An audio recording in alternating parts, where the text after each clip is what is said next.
ரெடியாக நிற்கான் பாருங்க. வா வா வா. இன்றைக்கி நைட்டுக்கு ஆப்பங்க. அபிமாவுக்கு எடுத்து வச்சு, ஹரிஷா குட்டிக்கு எடுத்து வச்சுருக்கேன் ஆப்பம். சாம்பார். சாம்பார் தான் நல்லா பிடிக்கும் ஆப்பத்துக்கு சாப்பிட. குருமா வைக்கணுன்னே வேண்டான்ட்டா.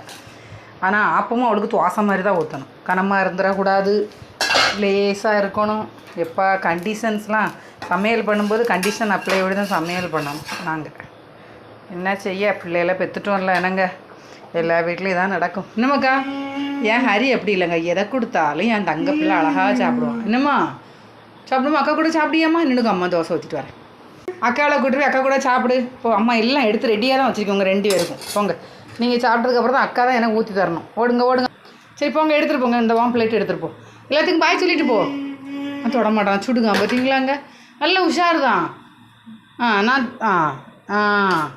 நல்ல ஆள் தாண்டே, நீ பொழைச்சிக்கிடுவேன். பாய் சொல்லு. சிரிடி சிரிடி சிரிடி.